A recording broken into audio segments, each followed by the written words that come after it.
คำพูดส่งเวลาที่มีคนไปเที่ยวนะคะเราจะไม่พูดว่าหยีลู่โจข่าวหยีลู่แปลว่าโดยตลอดทางโจแปลว่าไปข่าวแปลว่าดีคำนี้เป็นคำที่ใช้พูดสำหรับคนที่เสียชีวิตค่ะแปลว่าไปสู่สุคติไปดีนะแล้วถ้าคนไปเที่ยวล่ะพูดยังไงได้บ้างนั่นก็คือหยีลู่ผิงอันผิงอันแปลว่าปลอดภัย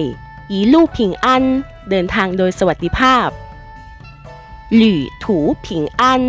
คำว่าหลี่ถูแปลว่าการเดินทางหรือว่าทริปหลี่ถูผิงอันเดินทางโดยสวัสดิภาพ